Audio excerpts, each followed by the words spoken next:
Hello guys, pag-usapan lang natin si Alden Richard. Spotted sa Mowell Fan Film Institute graduation. Grabe nga naman kasi guys si Alden Richard, 'di ba? Kita niyo naman guys, no, dahil busy at malaki din ang kanyang talent fee. Kaya nga naman guys, pinaubaya muna niya ang kanyang love life dahil nga naman kasi kaliwat kanan ang kanyang mga proyekto or mga project. At lalo-lalo na guys, businessman din si Alden Richard. At bukod dun, di ba, director na rin si Alden Richard. At siyempre, kita nyo naman guys, dumalo pa si Alden Richard sa nasabing kumpanya na Mowell Fan Film Institute graduation. Dahil sa graduation nga naman kasi guys, ng iba't ibang mga tao. Kita nyo naman guys, no, malaking pasasalamat nga naman kasi guys ng mga nag-graduate nga naman kasi kay Alden Richard dahil proud na proud sila dahil binisita sila ni Alden Richard. Siyempre guys, hindi pa babayaan yan ni Alden Richard. Malaking bagay yan kay Alden Richard, lalo-lalo na noon nagsisimula pa lamang si Alden Richard sa pagiging artista. Pumili nga naman kasi si Alden Richard kung ano ang uunain niya, ang pagiging artista o ang kanyang pag-aaral. Siyempre, alam naman natin guys, no, napasabak na rin si Alden Richard sa pag-o-audition. Lalong-lalo na guys, si Alden Richard ay sumali na rin sa Starstruck pero naligwak.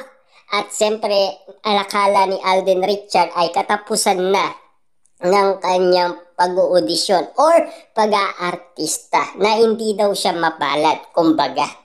Pero dahil nga naman guys, nagkaroon ng audition nga naman sa GMA Network bilang kapartner ni Luis na talagang si Alden Richard ang matagumpay na napili. Ibig sabihin si Alden Richard yung napiling ipartner kay Luis. Para nga naman kasi guys sa Alakdana. Yun ang teleseryeng unang sinalian ni Alden Richard. At lalong-lalo na guys, nag-click ang kanilang love team. Kaya doon na nagsimula nga naman kasi guys si Alden Richard na napasabak na. At tuloy-tuloy guys ang love team nila. 'Di ba? Kahit na doon sa The Road na movie, meron sila, 'di ba? Alam naman natin guys, no, magkaiba nga naman kasi ang mga karanasan ni Alden Richard. Pero at least nagawa niya. At napatunayan niya na talagang pasok na pasok siya bilang artista. At napatunayan niya sa kanyang ina na talagang yung pangako niya talagang ginawa ni Alden Richard. At tinupad niya at binitawan niya ang kanyang pag-aaral. Kita niyo naman guys ngayon kung saan si Alden Richard ngayon at kung ano ang narating niya. At kung ano ang mga achievement na nakukuha niya ngayon.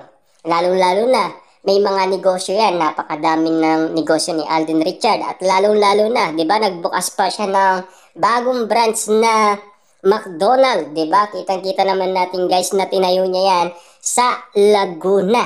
Nakitang-kita naman natin guys kung saan nakatira noon si Alden Richard. Doon niya tinayo yung nasabing bagong branches na McDonald's, di ba? Kung saan daw siya lumaki si Alden Richard. Ibig sabihin lang nun guys, talagang pinagmamalaki pa rin ni Alden Richard kung saan siya lumaki. At lalong-lalo na guys, gusto niyang tulungan ang kanyang mga kababayan na magkaroon din ng mga trabaho.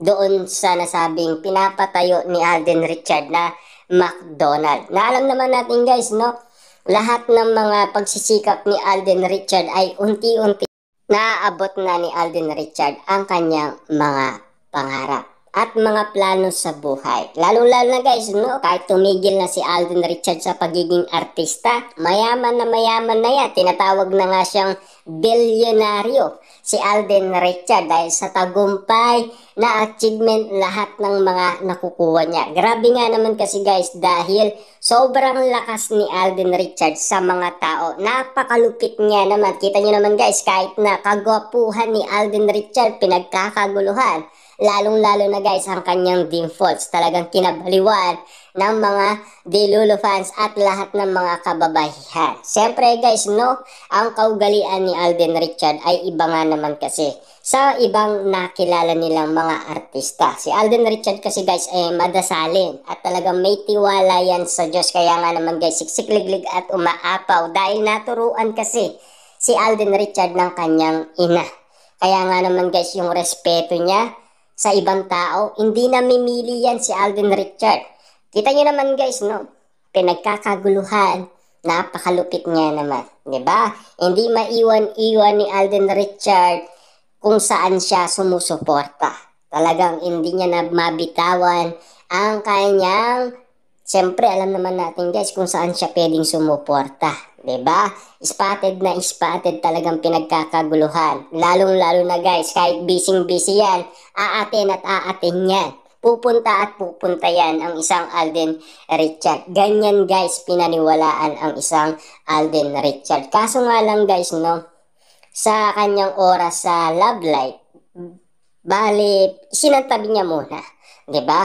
Kasi baka may plano nga naman kasi si Alden Richard at Catherine Bernardo. Yun muna ang uunain nila kasi sa panahon nito, busy-busy nga naman kasi sila. Lalong-lalo na guys sa laki ng kanilang talent fee. Kasi lumaki na ang talent fee kasi guys ni Catherine Bernardo. 'Di ba? Napag-usapan. Diba, last 2024 nung siya ay nag-renew ng kontrata. Grabe nga naman kasi guys, dahil spotted nga naman kasing pinagkakaguluhan ngayon si Catherine Bernardo ng mga endorsement. Ang dami niya guys endorsement ni Catherine Bernardo dahil sa kanyang kasikatan, dahil pinagkakaguluhan nga naman siya.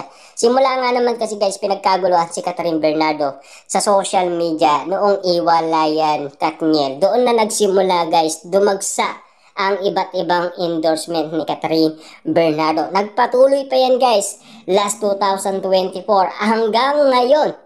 Dagsa pa rin guys ang mga nagtitiwala kay Catherine Bernardo. Ganon kalupit guys ang isang Catherine Bernardo at si Alden Richard. Ganon sila guys kalupit. Mga artista nga naman kasi guys na hindi natin malaman kung bakit nga naman ito nangyayari. Kasi alam naman natin guys, pag-uusapan sila. Kaya nga naman guys, umiiwas sila sa press. At lalong-lalo na guys, malihim umano ang mga artista. 'Di ba? Marunong silang magsinungaling. Marunong silang magtago ng kanilang sikreto. Kasi alam naman natin guys, actingan nga, 'di ba? Yan nga ang ginagawa nila, 'di ba? Kaya nga naman guys, kung usapan mga artista, alam ng mga tao yan kung ano ang lihim ng mga artista. Kunyari magkaibigan lang, pero igit pa pala sa magkaibigan ang turingan nila sa isa't isa na hindi alam ng mga tao pero nararamdaman